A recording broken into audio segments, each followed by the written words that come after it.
o dia em que Bento XVI se uniu a dois protestantes para defender a fé contra a teologia da libertação. Joseph Ratzinger foi nomeado prefeito da Congregação para a Doutrina da Fé em 1981. Ac reverendissimum Dominum Josephum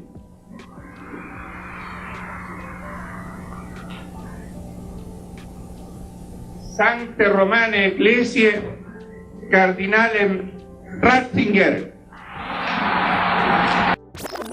Bento XVI e João Paulo II eram muito amigos.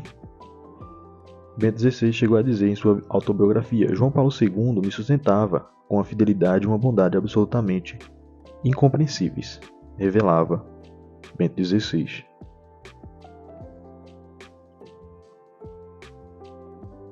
Da Alemanha. Tinha só 6 anos quando os nazistas ascenderam ao poder. Os pais dele eram hostis ao regime e, embora o filho tivesse entrado para o seminário juvenil em 1939, foi forçado a se juntar à juventude hitlerista apenas 2 anos depois. Ele e o irmão, Georg, foram ordenados no mesmo dia, em 1951. Georg virou um padre paroquial. Joseph escolheu um tipo de ministério bem diferente. Bento XVI, antes de ser papa, foi professor de teologia dogmática em diferentes universidades, entre elas a Universidade de Tubinga, onde lecionava também outro teólogo, conhecido como Hans King.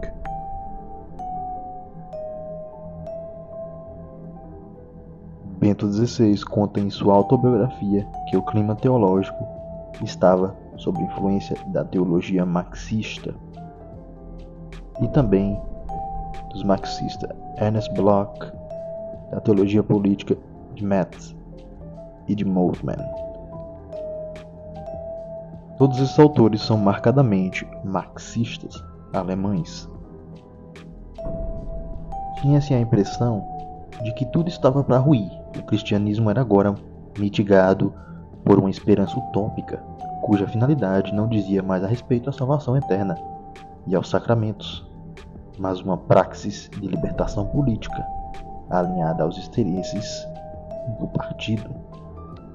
Com pesar, Bento XVI lamentava a maneira blasfema como então se zombava da cruz como sendo um sadomasoquismo, da hipocrisia com que alguns, quando lhes era útil, continuavam se apresentando como fiéis à religião, a fim de não correrem o risco de perder os instrumentos para suas próprias finalidades. Já como Papa, Bento XVI não podia deixar de lado a discussão da teologia da libertação.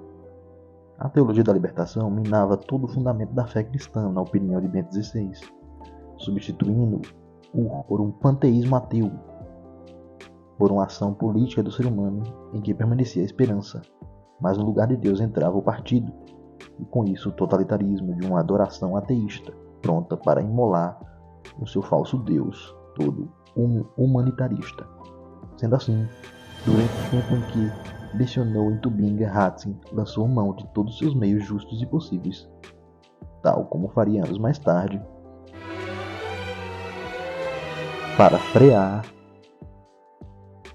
os desejos da incipiente, mas não menos perigosa, teologia da libertação, inclusive aliando-se a 2 teólogos protestantes. Bento XVI explicou: a situação na faculdade teológica evangélica era essencialmente mais dramática do que a nossa, mas afinal estávamos no meio do barco, com 2 teólogos evangélicos, o patrólogo Erich Wickert e o especialista em missiologia Wolfgang Bierhaus. Elaborei um plano comum de ação. Achávamos que os confortáveis confessionais anteriores eram de somemos importância em comparação com o desafio diante da qual estávamos e na qual tínhamos de representar, conjuntamente, a fé de Deus vivo, o Verbo encarnado. Bento XVI, tendo em mente os perigos da teologia da libertação traria para o fundamento da fé católica, quanto para a fé protestante, ele soube enxergar que não era possível discutir as 95 teses de Lutero enquanto Roma pegava fogo. Era preciso primeiro apagar um incêndio, ou nem mesmo os protestantes teriam mais algo contra o que protestar, uma vez que era o próprio Cristo agora que estava em xeque.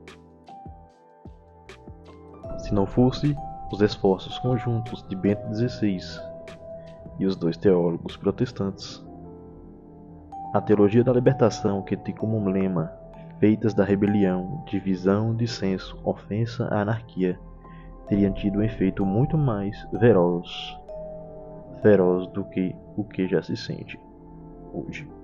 Numa época em que o cristianismo é odiado, o exemplo de Bento XVI serve grandemente. Obviamente, dentro de seus respectivos tempos, os padres continuarão ensinando que a Igreja Católica é única de Cristo, que nosso Salvador, depois da sua ressurreição, confiou a Pedro para apacentar, ao passo que os protestantes continuarão condenando o culto à Virgem Maria como idolatria.